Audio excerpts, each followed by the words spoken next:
Everyone, welcome back to my YouTube channel. तो मैं आज के लिए लाई हूँ क्लास 11 की इंग्लिश का स्नैपशॉट का chapter number 1, the summer of the beautiful white horse. इससे पहले हम लोगों ने इसी चैप्टर का पार्ट 1 पढ़ चुके हैं। एक्सप्लेनेशन पढ़ा था, वो भी हिंदी में पढ़ा था हम लोगों ने, और एक एक चीज़ को, एक एक पॉइंट को बहुत ही अच्छे से समझा था। अगर अभी तक आप लोगों ने उस पार्ट को अभी तक नहीं पढ़ा तो प्लीज़ जल्दी करिए। देर किस बात की है, जल्दी से आप लोग उस पार्ट को देख लीजिए। उसमें इंट्रोडक्शन था पूरा चैप्टर का, इस साइट पर आपको लिंक मिल जाएगा और आप लोग जल्दी से देख लीजिए। और वो बहुत इम्पॉर्टेंट है, उसमें ये बताया जाएगा कि स्टोरी में क्या होने वाला है, क्या चीज़ है, पूरी स्टोरी किस चीज़ के बारे में है, और भी बहुत सारी चीज़ें हैं उसमें। तो प्लीज़ देखिएगा पार्ट 1। और आज की स्टोरी में हम लोग उसके आगे ही स्टार्ट करने वाले हैं। जहाँ से हम लोग ने छोड़ा था वहीं से स्टार्ट करेंगे स्टोरी को। और हमारी स्टोरी चल रही थी कि किस तरह से दो भाई होते हैं, और एक भाई सो रहा होता है, दूसरा भाई आता है एक घोड़ा लेकर के और उसको जगाता है। फिर वो जो सो रहा होता है, जो भाई यानी कि आरम, तो वो किस तरह से घोड़े को देख करके अचंभव में पड़ जाता है और वो सोचता है कि हमारे पास तो इतने पैसे नहीं कि हम लोग एक घोड़ा खरीद सके। तो फिर इसके पास घोड़ा कैसे आया, कहीं ऐसा नहीं इसने चोरी किया। जब वो पूछता है कि क्या तुमने चोरी किया, मुराद जो घोड़ा लेकर के आता है, जो लड़का, उसका नेम होता है मुराद। तो वो जो आरम होता है, जो लड़का सो रहा होता है, उस आरम, तो आरम अपने बड़े भाई मुराद से पूछता है कि भाई आपने क्या इसको चुराया है, आपने कहाँ से चुराया। तो फिर वो उसका आंसर नहीं देता है और फिर उसके बाद वो इग्नोर कर देता है उस बात को। इससे वो उसे पता चल जाता है कि पक्का ये घोड़ा जो है चोरी का है। लेकिन जब ये सभी बातें जब वो सोच रहा होता है, तब उसी टाइम पे मुराद उससे पूछ लेता है कि अगर तुम्हें सवारी करनी है तो जल्दी करो, करनी है या फिर नहीं, यस या नो। तो फिर उसके ऊपर छोड़ देता है कि भाई आपको सवारी करनी है या फिर नहीं करनी है सवारी। तो इसी का आंसर के लिए मैंने आपसे कहा था कि पार्ट 1 देखिएगा और पार्ट 1 में आंसर दीजिएगा। आपने आंसर दिया कि नहीं दिया ये आपको पता होगा। और फिर उसके आगे क्या होता है, क्या मतलब जो आरम है वो उसके साथ घोड़े की सवारी करने जाता है या फिर नहीं जाता है, इसके लिए आज हम लोग जानेंगे। लेकिन उससे पहले अगर आप हमारे चैनल पर नए हैं तो प्लीज़ हमारे चैनल को सब्सक्राइब करिए और हमारी वीडियो को उन सभी बच्चों तक पहुंचाइए जिन्हें ज़रूरत है। और बहुत सारे ऐसे स्टूडेंट हैं जिन्हें क्वेश्चन आंसर और इस तरह से एक्सप्लेनेशन, उन्हें ज़रूरत है इस तरह के एक्सप्लेनेशन की। तो प्लीज़ उन तक पहुँचाइए। एग्ज़ाम आने वाले हैं और बहुत ज़्यादा इम्पॉर्टेंट जो क्वेश्चंस होते हैं वो ऐसे ही हमें पता चल पाएंगे। जब हम लोग एक दूसरे की हेल्प करेंगे तभी एक दूसरे की हेल्प के थ्रू हम लोग अच्छे से अच्छी क्वेश्चन आंसर को अच्छे ढंग से समझ पाएंगे। और प्लीज़ इसीलिए मैं आपसे कह रही हूँ कि आप अपने भाई बहनों के साथ और अपने फ्रेंड्स के साथ मेरी वीडियो को शेयर करें और क्वेश्चन आंसर के थ्रू। और साथ ही साथ ये भी मुझे बताइएगा कि आपके हाफ ईयरली एग्ज़ाम में कौन कौन से चैप्टर्स आ रहे हैं, तो फिर मैं उन चैप्टर से रिलेटेड जितने भी इंपॉर्टेंट क्वेश्चंस होते हैं वो उन पर एक वीडियो बना दूँगी, जिससे कि आपके हाफ ईयरली वाला जो एग्ज़ाम है वो आसानी से आप लोग क्लियर कर पाएंगे और अच्छे मार्क्स उसमें गेन कर पाएंगे। तो प्लीज़ मुझसे कमेंट बॉक्स में बताइएगा कि आपके हाफ ईयरली एग्ज़ाम में कौन कौन से चैप्टर्स आ रहे हैं। मैं उन चैप्टर पे के इंपॉर्टेंट क्वेश्चन का वीडियो बना दूँगी, ठीक है। और उन सभी बच्चों तक ज़रूर पहुँचाइएगा जिन बच्चों को मेरी वीडियो की ज़रूरत है। और कोई भी क्वेश्चन हो तो प्लीज़ कमेंट ज़रूर करिएगा, ठीक है। अब हम लोग आगे की स्टोरी पढ़ते हैं, स्टार्ट करते हैं। हमारी स्टोरी थी यहाँ तक पढ़ चुके थे एज आई चूज़, यानी कि वो उसके चूज़ के लिए रखा गया था कि भाई यस बोलता है या फिर नो, ये केवल और केवल आरम के ऊपर डिपेंड था। लेकिन अब क्या होता है उसके आगे, well it seem to me stealing a horse for a ride was not the same thing as stealing something else such as money. अब क्या करता है आरम, देखो जो आरम होता है वो अपने आप को अब मनाने लगता है। क्योंकि मना क्यों रहा है, इसलिए वो मना रहा है कि पहली बात तो ये कि भाई उसके सामने घोड़ा है, उसको उसकी लाइफ की जो सबसे ज़्यादा उसकी पसंदीदा जो चीज़ है, सबसे ज़्यादा मतलब उसकी फेवरेट जो चीज़ है वो घोड़ा है। और फिर उसको जब घोड़ा उसके सामने आता है ना, तो उसको देख करके बस दिमाग में उसकी एक ही इच्छा जगती है, ये कि भाई उसको एक बार घोड़े की सवारी करने को मिल जाए। अब उसके सामने उसका भाई कह रहा है यार तुम्हें घोड़े की सवारी करनी है, लेकिन अब वो उस कश्मकश में पड़ा हुआ है कि अगर मैं घोड़े की सवारी करूँगा तो मेरे कबीले की नाक कट जाएगी, क्योंकि ये जो घोड़ा है वो तो चोरी का है। लेकिन अगर मैं सवारी नहीं करता हूँ तो जो मेरी पसंद है, मैं तो अपने आप को इस चीज़ से भी नहीं रोक सकता। मुझे तो घोड़ा बहुत पसंद है और इसकी सवारी अगर मैं ना करता हूँ तो कितनी बुरी बात है। कोई अपनी पसंदीदा चीज़ को ना कैसे कह सकता है।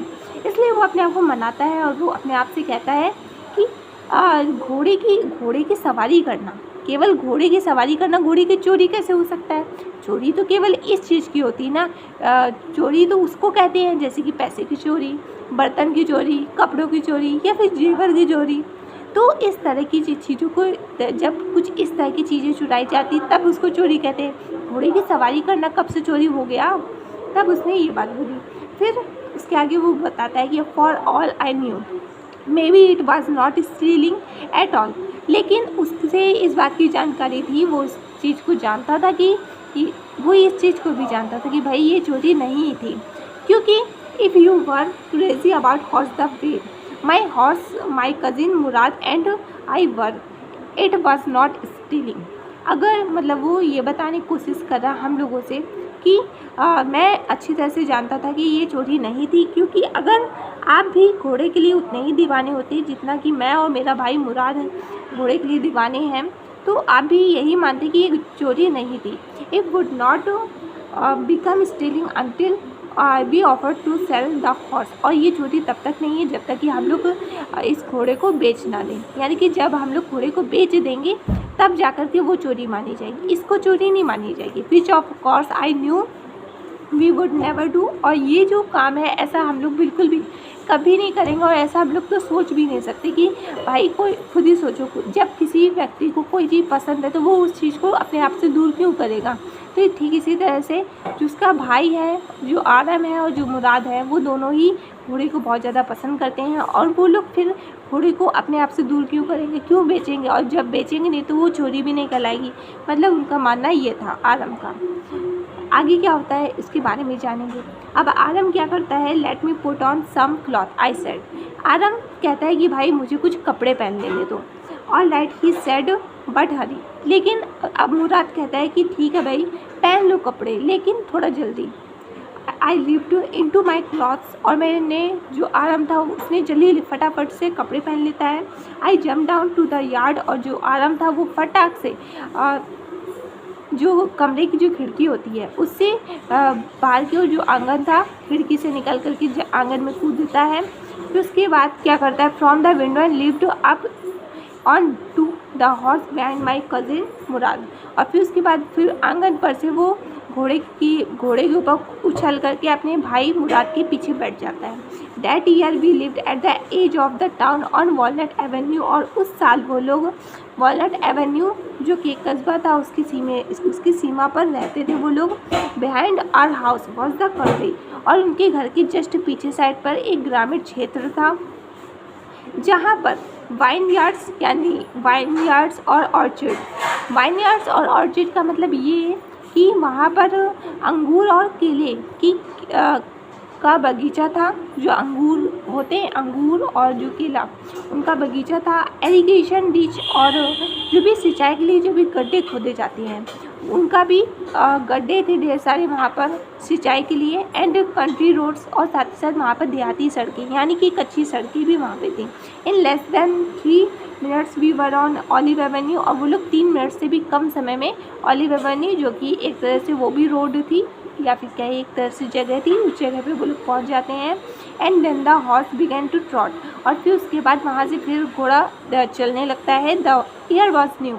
एंड अब जो हवा थी वो बहुत ज़्यादा ताज़ी और लवली टू ब्रीथ। और जो हवा थी बहुत ज़्यादा मतलब ताज़ी और रिफ्रेशिंग फील थी, मतलब बहुत अच्छी थी, बहुत ज़्यादा सुनहरी। मतलब कहते नहीं, जब आप भी 4-5 बजे जब सुबह के टाइम पर जब बाहर निकलते हैं, वॉकिंग करते हैं, उस टाइम पे कैसी हवा होती, खूब बढ़िया ताज़ी सी और बिल्कुल मतलब मनमोहक।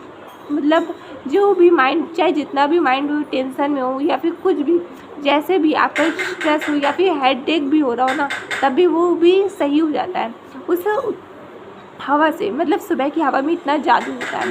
तो ठीक उसी तरह से वो भी यही बता रहा है कि भाई उस टाइम जो हवा थी ना वो बहुत ही अच्छी थी, बहुत ज़्यादा लवली थी, बहुत ज़्यादा फ्रेश थी।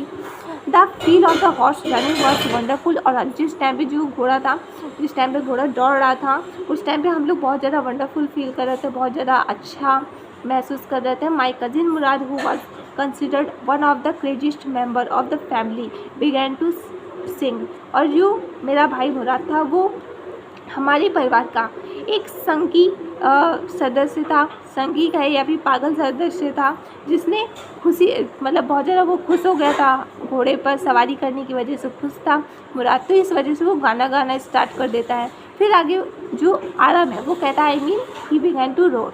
लेकिन अब आरम कहता है कि भाई वो गाना गाना उसने स्टार्ट कर दिया था, लेकिन उसके लिए तो भाई दहाड़ना था। अब दहाड़ने के लिए इसलिए उसने बोला क्योंकि कुछ लोग ऐसे होते हैं ना कि जब खुशी होती है तब वो लोग गाना स्टार्ट कर देते हैं, उनके लिए तो वो गाना होता है, लेकिन हमारे लिए क्या हो जाता है, वो पताड़ना हो जाता है, एक तरह से मतलब दहाड़ना हो जाता है। मतलब कुछ लोगों को लगता है कि उनकी आवाज़ बहुत अच्छी है, लेकिन एक्चुअल में उनकी आवाज़ अच्छी नहीं होती है और उनका गाना अच्छा नहीं होता है, एक तरह से उनका चिल्लाना लगता है, दहाड़ना लगता है। ठीक इसी तरह से मुराद की भी आवाज़ अच्छी नहीं थी, और या फिर कहे कि उसका गाना उसके लिए अच्छा लग रहा था, मुराद को उसको अच्छा लग रहा था, लेकिन आरम को नहीं पसंद आ रहा था। ये उसका गाना उसको नहीं पसंद आ रहा था। सुबह सुबह अच्छा खासा घोड़े की सवारी कर रहा, बीच में उसने गाना स्टार्ट कर दिया। अब ये भला कोई बात होती है? Every family has a crazy streak in it somewhere. और हर फैमिली में, हर परिवार में कोई ना कोई व्यक्ति ऐसा ज़रूर होता है, कोई ना कोई ऐसा व्यक्ति जरूर निकलता है जो कि थोड़ा सा संकी होता है, पागल होता है। And my cousin Murad was considered the natural descendant of the crazy streak in our tribe. और हमारे कबीले के परिवार में ऐसा ही व्यक्ति जो था वो था हमारा भाई Mourad. Before him was our uncle Khosrove. और उससे पहले हमारे अंकल जो थे खुसरो थे। खुसरो अंकल जी ऐसे ही स्वभाव वाले व्यक्ति थे। An enormous man. और एक बहुत ही अजीब नेचर वाले व्यक्ति थे। With a powerful head. और एक बहुत ही शक्तिशाली एक बड़े से सिर के साथ थे, जिनके बाल सिर पर एक खूब बड़े बड़े बाल थे और साथ ही साथ उनकी खूब बड़ी बड़ी मूछें भी थी। In the San Joaquin Valley. और वो सैन जैकवन वैली में रहते थे। एक तरह से जगह का नाम है a man so furious in temper. और वो एक शॉर्ट टेम्पर टाइप के व्यक्ति थे। शॉर्ट टेम्पर का मतलब ये होता है कि जो भी व्यक्ति बहुत ही छोटी छोटी बात पे गुस्सा होना या फिर बहुत जल्दी जल्दी गुस्सा होना, इस टाइप के लोगों को शॉर्ट टेम्पर टाइप के पर्सन कहा जाता है। सो इरिटेबल। और बहुत ही जल्दी वो चिड़चिड़ाने लगते थे, बहुत जल्दी चिड़चिड़े हो जाते थे। So impatient that he stopped anyone from talking by roaring it is no harm, pay no attention to it. और साथ ही साथ वो बहुत ज़्यादा अधीर टाइप के व्यक्ति थे। अधीर का मतलब ये होता है एक ऐसा व्यक्ति जिसे धीरज नाम की, जिसके अंदर कोई चीज़ ही ना हो। मतलब कि कुछ लोग कहते नहीं कि अरे यार इसके अंदर तो सब्र नाम की चीज़ ही नहीं है, तो ठीक इसी तरह के खुसरो अंकल भी थे। कुछ भी धीरज नाम की चीज़ ही नहीं थी उनके अंदर। और वो किसी भी व्यक्ति को जैसे कोई भी व्यक्ति कुछ भी कह रहा उसको अपनी दाढ़ से ही चुप करा देते थे। और हर बात पे उनका बस एक ही तरह का कहना होता था, कोई बात नहीं, इससे क्या होता है, इससे कोई परेशानी वाली बात नहीं है, इस पर ध्यान मत दो, इससे कोई प्रॉब्लम वाली बात नहीं, इस पर ध्यान मत दो। मतलब इसी तरह की बातें करते थे वो। इस तरह का मतलब एक डायलॉग टाइप का बना रखा था उन्होंने। ठीक इसी तरह से मतलब बहुत सारी लाइफ में ऐसे बहुत सारे ऐसे लोग होते हैं जिनका एक ही टाइप का डायलॉग होता है। और मतलब बात कोई भी हो रही हो लेकिन वो अपना एक ही तरह का डायलॉग स्टार्ट करते रहेंगे। जैसे कि जब मैं क्लास 5th या 6th में थी तब एक मेरे मैथ के टीचर थे। उस टाइम पे वो भी कहते थे हमेशा, जब भी कोई भी सवाल कंप्लीट हो जाता था, कोई भी क्वेश्चन कंप्लीट हो जाता था, हमेशा एक ही बात, क्लियर क्लियर। या फिर कोई भी ऐसी बात हो, मतलब कोई ऐसी भी बात भी जिसके बाद क्लियर कहने की ज़रूरत ना भी पड़े, तभी वो क्लियर क्लियर क्लियर हर बात पे मतलब क्लियर क्लियर करते रहते थे। हमेशा उनका एक तरह से डायलॉग था। ठीक इसी तरह ऐसे एक और मेरे सर थे, वो हमेशा झिंगा लाला, हर बात पे झिंगा लाला बोलते रहते थे। ठीक इसी तरह से कई ऐसे लोग होते हैं जिनके एक ही डायलॉग वो लोग बना लेते हैं और किसी बात में ज़रूरत ना भी पड़े उस शब्द की तब भी वो लोग बोल देते हैं। ठीक इसी तरह से खुसरो अंकल भी थे। अगर आपके भी लाइफ में कोई ऐसा व्यक्ति है जो इस टाइप के डायलॉग बोलता है तो फिर आप भी मुझसे शेयर कर सकते हैं, उनके डायलॉग शेयर कर सकते हैं। मुझे भी जान के अच्छा लगेगा कि किस किस टाइप के डायलॉग होते हैं, आजकल किस टाइप के लोग यूज़ करते हैं, और आप हमसे शेयर कर सकते हैं। ठीक है। अब आगे आते हैं, हमारे खुसरो अंकल के बारे में बातचीत करते हैं। That was all, no matter what anybody happen to be talking about. और जो खुसरो अंकल थे वो उनके लिए कुछ भी मैटर नहीं लगता था कि भाई सामने वाला क्या बोल रहा है, उनकी इस बात से कोई फ़र्क नहीं पड़ता। जिस टाइम पे वो अपने आप पे बोलने में आते थे तो उनको उस चीज़ से ही केवल मतलब होता था कि वो क्या बोल रहा है, सामने वाला क्या बोल रहा है उससे उनको कोई मतलब नहीं था। Once it was his own son Arak, और एक दिन की बात है जब उनका लड़का एराक दौड़ते हुए running 8 blocks to the barber shop, और दौड़ते हुए 8 गलियों को पार करके वो एक नाई की दुकान पे आता है, where his father was having his moustache trimmed to tell him their house was on fire. और जिस जगह पे उसके पिताजी अपनी जो मुस्टैच होती है यानी कि दाढ़ी, उसको सेट करवा रहे थे। ट्रिम्ड यानी कि सेट करवाना, तो वो अपनी दाढ़ी को सेट करवा रहे थे। तो उसी टाइम पे उनका लड़का आकर के उनसे कहता है कि पापा यहाँ पे हमारे घर पे आग लग गई है। तो उस टाइम पे जो खुसरो अंकल थे उन्होंने क्या किया, this man Khusro set up in the chair and road, और वो अपनी कुर्सी पर ही बैठे बैठे दहाड़ते हुए कहते हैं, it is no harm, pay no attention to it. और यानी कि इस पर ध्यान मत दो, इसमें कोई बड़ी बात नहीं है, इसमें कोई परेशानी वाली बात नहीं है। मतलब कि उनका घर चल रहा है, इसमें कोई परेशानी वाली बात नहीं, इस पर ध्यान ही नहीं देना चाहिए। वाह। The barber said but the voice says your house is on fire. और उसी टाइम पर जो जिस नाई की दुकान होती है वो नाई बोलता है, अरे भाई साहब, आपका लड़का आपसे बता रहा है कि आपका घर जल रहा है और आप कह रहे हो कि इसमें कोई परेशानी वाली बात नहीं है, इसमें ध्यान मत दो, ये कैसी बात हुई। सो खुसरो रोअर्ड इनफ। अब जो खुसरो अंकल थे वो बहुत ज़्यादा मतलब भड़कीले अंदाज में और बहुत ज़्यादा मतलब डरावने अंदाज में बिल्कुल दहाड़ के बोलते हैं कि मैंने कहा ना इसमें कोई बात नहीं और इस पर ध्यान मत दो, जब मैंने कह दिया तो बस कह दिया। मतलब वो एक ऐसे ही व्यक्ति थे कि उन्होंने जब कोई बात कह दी तो वो अपने बात के आगे किसी की नहीं सुनते थे। इस टाइप के व्यक्ति थे, अपनी बात के आगे किसी की सुनना ही नहीं। तो बस उन्होंने वही बात कह रहे थे कि इस पर ध्यान मत दो। अब क्या हुआ, अब आदम बता रहे हैं, माई cousin Murad was considered the natural descendant of this man. और आदम बता रहा है कि जो मेरा भाई मुराद है वो ठीक इसी तरह से उन्हीं के नेचर पर पड़ गया है, अपने खुसरो अंकल की तरह ही हो गया है। आल्दो मुराद फादर वॉज जुराब, और जबकि जो मुराद के पिताजी हैं वो जुराब हैं, who was practical and nothing else, जो कि बहुत ज़्यादा प्रैक्टिकल पर्सन है। यानी कि वो एक ऐसे व्यक्ति है जिन्हें बहुत ही तहजीब वाले व्यक्ति नहीं, मतलब कुछ लोग ऐसे होते हैं जो उन्हें सब कुछ पता होता है कि किस टाइम पे किससे कैसे बात करनी है, कैसे बात करनी है, किस तरह से बात करने का जो ढंग होता है, और मतलब बहुत ही सुलझे हुए आदमी थे। तो इसी वही बता रहा है आरम कि जो मुराद के पिताजी हैं वो अलग ही उनका नेचर है, वो कितने ज़्यादा मतलब समझे हुए इंसान है, सुलझे हुए इंसान, उन्हें सब कुछ पता रहता है कि किस टाइम पे किससे कैसे बात की जाती है या फिर किस टाइम पे क्या रिएक्शन करना है, ये सब उन्हें बहुत ही अच्छी तरह से पता है। लेकिन मुराद है वो ठीक उनसे अपोजिट है, बिल्कुल खुसरो अंकल जी जैसा है। That's how it was in our tribe, और ये था उनके कबीले का हाल। अब ये सब चीज़ें आरम अपने कबीले के बारे में बता रहे, अपने कबीले के हाल के बारे में बता रहे, किस तरह से हमारा कबीला था, हमारे कबीले में रहने वाले लोगों का किस तरह का नेचर था। A man could be the father of his son plus. अब देखो, अब एक बात वो बता रहा है कि एक व्यक्ति जैसे एक व्यक्ति है, उसका कोई बेटा है, तो भाई ठीक है, किसी भी बच्चे का कोई बाप है तो उसकी शक्ल मैच हो सकती है या फिर उसकी हाइट मैच हो सकती है। भाई कहते नहीं कि हाँ बेटे की जो हाइट है वो बिल्कुल पिता पे गई है या फिर चेहरा है वो उस पर पिता पे गया है। लेकिन ज़रूरी नहीं होता है ना हर बार की जो कोई भी व्यक्ति है उसका जो बच्चा है उन दोनों की जो स्वभाव है वो ज़रूरी नहीं होता कि उनका मैच हो जाए। क्या पता, जैसे कि बाप बहुत ज़्यादा मतलब जो पिताजी हैं वो बहुत ज़्यादा गुस्सैल व्यक्ति हैं, लेकिन जो उनका बेटा है वो बहुत ज़्यादा शांत स्वभाव का है। कई बार ऐसा होता है कि जो पिताजी है वो बहुत ज़्यादा शांत स्वभाव के हैं, लेकिन उनका जो बेटा है वो बहुत ज़्यादा गुस्सैल स्वभाव का है। तो ज़रूरी नहीं होता है कि स्वभाव हर बार मैच हो जाए। क्या पता जो भी स्वभाव है वो किसी दूसरे दादा दादी से मैच हो जाए या फिर बुआ से मैच हो जाए। तो इसी तरह से ज़रूरी नहीं होता है। तो यही चीज़ आरम भी बता रहा है। ठीक इसी तरह से जैसे कि अब भाई मुराद और उसके पिता में कितना ज़्यादा मतलब डिफरेंस है। एक उसके जो पिता हैं वो कितने ज़्यादा अच्छे प्रैक्टिकल पर्सन है, और दूसरी तरफ जो मुराद है वो किस तरह से संगी और पागल टाइप में एक लड़का है।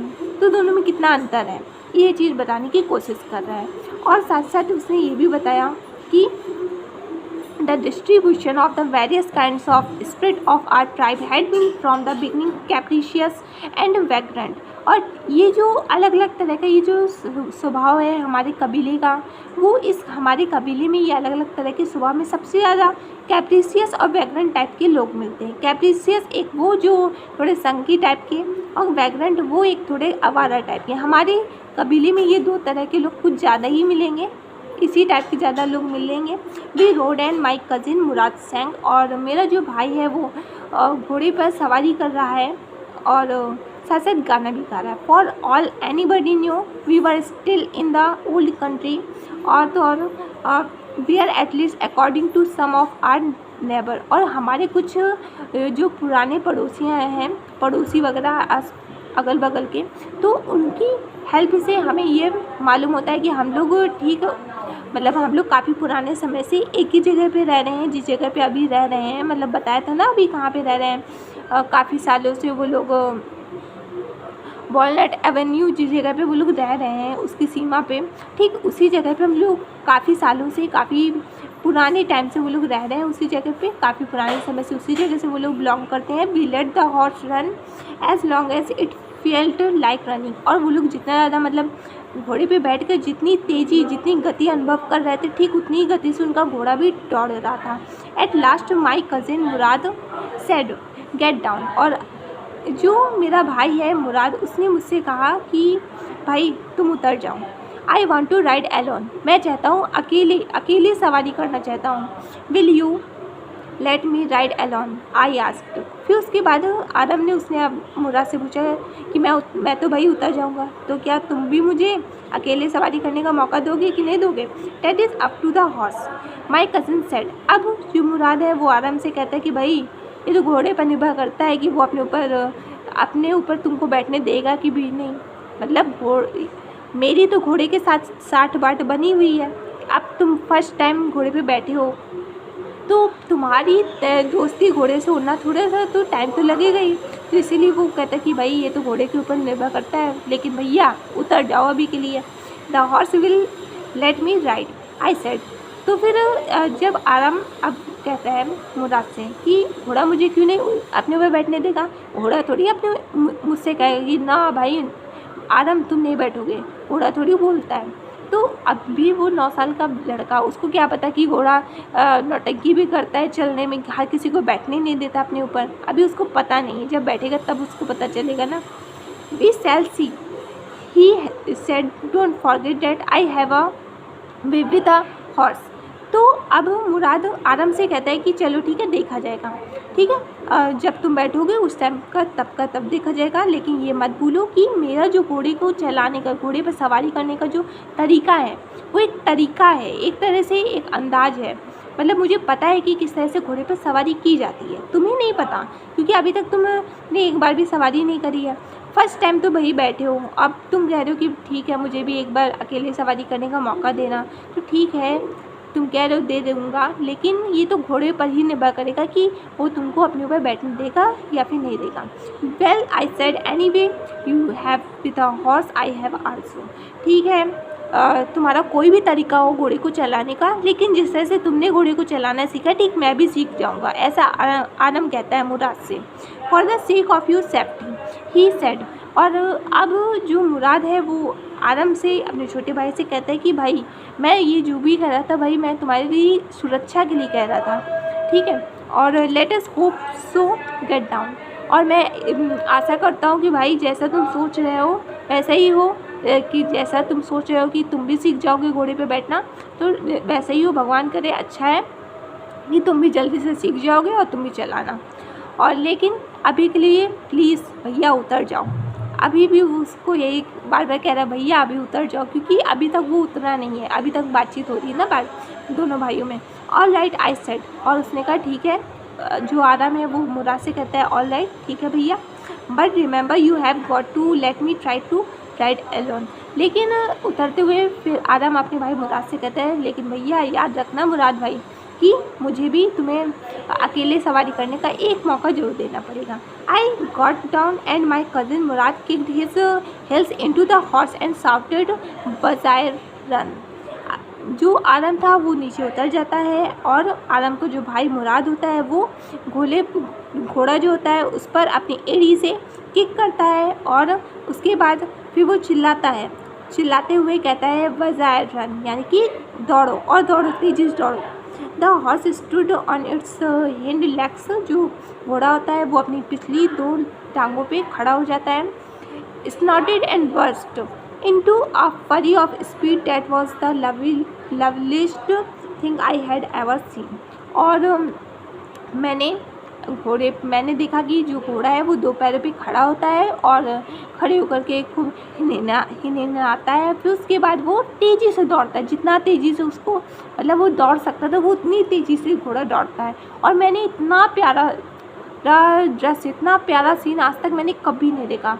मतलब ऐसा आदम कह रहा है कि भाई देखो कितना खूबसूरत वो टाइम होगा, वो उस टाइम का सीन होगा जिस टाइम पर जैसे कि आपके सामने कोई बहुत ज़्यादा आपकी पसंदीदा कोई चीज़ है और फिर उसी टाइम पर अब जैसे कि देखो जब आदम को वो घोड़ा कितना ज़्यादा पसंद, इतना पसंद है कि जैसे ही उसको घोड़ा दिखता है तो उसको बस एक ही इच्छा जाहिर होती है कि काश इसकी सवारी करने को मिल जाए। तो उसी टाइम पर अब आदम के इतना ज़्यादा पसंद है घोड़ा, उसके सामने ही उसका घोड़ा 2 पैरों पे खड़ा होता है और 2 पैरों पे खड़े होने के बाद वो तेज़ी से दौड़ता है। तो उसको कितनी खुशी हुई, उसने कभी भी इस तरह का कोई भी मतलब इस तरह की चीज़ नहीं देखी और आज वो देख रहा है तो उसको बहुत ज़्यादा अच्छा फील हो रहा है। बहुत ज़्यादा ये जो चीज़ें उसको बहुत ज़्यादा पसंद आई कि घोड़ा 2 पैरों पे खड़ा होता है और फिर उसको तेज़ी से दौड़ता है। माई cousin Murad raised the horse across a field of dry grasses to an irrigation ditch crossed the ditch on the horse। मेरा जो भाई मुराद है वो सूखी घासों के मैदान पर से होकर के गुजरता है घोड़े पर से और साथ ही साथ वो जो भी खेतों को सिंचाई करने के लिए जो भी गड्ढे वगैरह थे उन पर से वो होकर के जाता है और cross the ditch on the horse, साथ साथ नहरों पर से भी जाता है। And 5 minute later return, 5 minute बाद वो वापस लौट आता है। ड्रिपिंग वेट, गीला हुआ, क्योंकि वो नहरों पर से गुजरता है इस वजह से जो घोड़ा था वो गीला हो जाता है, उस पर टप टप टप करके पानी टपकता है। The sun was coming up, और जो सूरज था अब निकल रहा था धीरे धीरे, यानी कि सुबह होने वाली थी। Now it's my turn to ride I said, और अब आदम मुराद से कहता है कि अब मेरी बारी है, अब मैं अकेले सवारी करूँगा। माई cousin Murad got off the horse, और जो मुराद था आदम का जो भाई था कजिन, अब जो मुराद था वो घोड़े पर से उतरता है। फिर उसके आगे क्या होता है भाई, अब उसके आगे क्या होगा इसके बारे में अगर आपको जानना है तो आपको पार्ट 3 देखना पड़ेगा, क्योंकि अब जो मुराद है वो अपना वादा पूरा करता है कि नहीं। क्या मुराद आदम को घोड़ा देगा, और अगर आदम को घोड़ा मिलता भी है तो क्या घोड़ा अपने ऊपर सवारी करने देगा, और अगर सवारी चलो करने देता भी है तो फिर क्या आदम घोड़े की सवारी कर पाएगा। क्या वो मतलब घोड़ा चलाना तो जानता नहीं है, तो वो चला लेगा या फिर नहीं चला पाएगा। और उसके आगे क्या होगा कि भाई सवारी हो जाएगी, उसके बाद क्या होने वाला है इस स्टोरी में। अगर आपको कुछ भी इसके बारे में आइडिया है तो प्लीज़ कमेंट बॉक्स में बताइएगा, मुझे भी जानना है इस स्टोरी में आगे क्या होने वाला है। मुझे तो बहुत ज़्यादा अच्छा लगा कि एक ऐसी स्टोरी जिसमें जब कुछ अपनी पसंदीदा कोई चीज़ होती है ना, और उसके सामने जब फर्स्ट टाइम कोई भी चीज़ आती है। अच्छा एक बात बताइएगा, मुझे भी एक क्वेश्चन मेरे दिमाग में अभी भी आया कि जब आपने फर्स्ट टाइम साइकिल या बाइक या स्कूटी जब आपने फर्स्ट टाइम चलाई थी तो आपने क्या फील किया था, क्या आपका कैसा एक्सपीरियंस था। तो आप भी अपनी एक्सपीरियंस को मेरे साथ शेयर कर सकते हैं, जैसे कि मैं आपके साथ अपनी सभी चीज़ें शेयर करती हूँ, अपने एक्सपीरियंस शेयर करती हूँ। ठीक इसी तरह से आप भी मुझसे शेयर कर सकते हैं अपनी फर्स्ट टाइम जब आपने साइकिल चलाई थी, फर्स्ट टाइम आपने बाइक चलाई थी, फर्स्ट टाइम आपने स्कूटी चलाई थी, जो भी आपका एक्सपीरियंस था।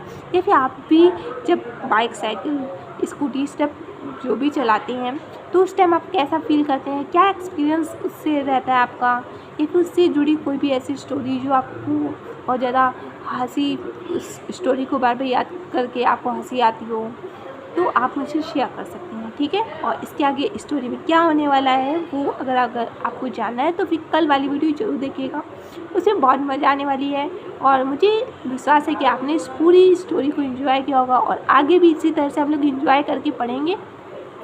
और जैसा कि आपको पता है कि आप सभी के हाफ ईयरली वाले एग्ज़ाम आने वाले हैं, तो प्लीज़ सभी स्टूडेंट्स जान करके ध्यान से अपना सिलेबस मुझे बता दीजिएगा। कमेंट बॉक्स में ज़रूर मुझसे बताइएगा कि क्या है भाई आपके हाफ ईयरली एग्ज़ाम में क्या आने वाला है, क्या क्या कौन कौन से चैप्टर्स आने वाले हैं, या फिर ए से आ रहा है या एप्लीकेशन आ रहा है, क्या क्या चीज़ें आ रही हैं, तो मुझे बता दीजिएगा। तो मैं उस हिसाब से आपके लिए इंपॉर्टेंट क्वेश्चन बना दूँगी, इंपॉर्टेंट MCQ मैं आपको बता दूँगी। इसके थ्रू आप लोग एग्ज़ाम में थोड़ा